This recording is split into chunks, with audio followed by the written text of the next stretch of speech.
এখন আমার বাইরে যাওয়ার সময় হলেই টুসু আমার মাথার চুল আঁচড়িয়ে দেয়। এই যে কাঠের চিরুনি দিয়ে আঁচড়ে দিচ্ছে। হ্যালো সবাইকে, আমরা আসলে ঘুরতে বের হচ্ছিলাম, এটা তারই প্রস্তুতি। বের হওয়ার আগে টুসু আমাকে রেডি করে দিচ্ছে, নিজেও রেডি হয়েছে। আমরা এভাবে মাঝে মাঝে কাছাকাছি কোথাও ঘুরতে যাই, এতে আমাদের নিজেদের যেমন রিফ্রেশমেন্ট হয়, পাশাপাশি টুসুও নতুন জায়গা চিনতে পারে। সবাই মিলে অল্প সময়ের মধ্যে খুব ভালো সময় কাটে। টুসু আমার চুল আঁচড়ে দিয়ে অনেক মজা পাচ্ছিল। আর ওর আর একটা আনন্দের কাজ হচ্ছে গেট খোলা।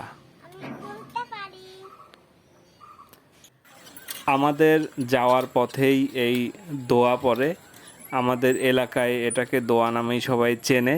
এটা একটা প্রাকৃতিক জলাশয়, আগে অনেক বড় ছিল, তবে নগরায়নের প্রভাবে ইদানিং অনেকটাই সংকুচিত হয়ে পড়েছে।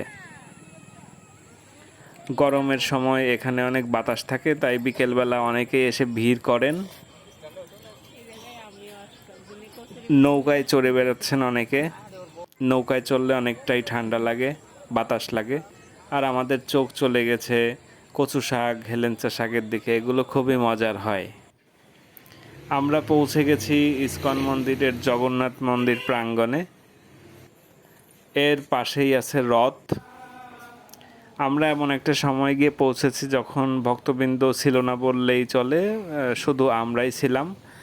একদম নীরব নিস্তব্ধ। আর মন্দিরের এই নীরবতা, এই শান্তি মনের মধ্যেও একটা প্রভাব বিস্তার করে। খুবই ভালো লাগছিল।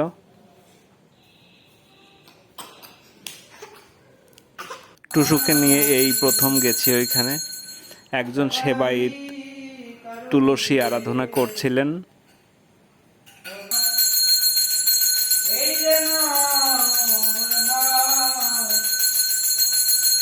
দেখতে দেখতে সময়টা পার হচ্ছিল।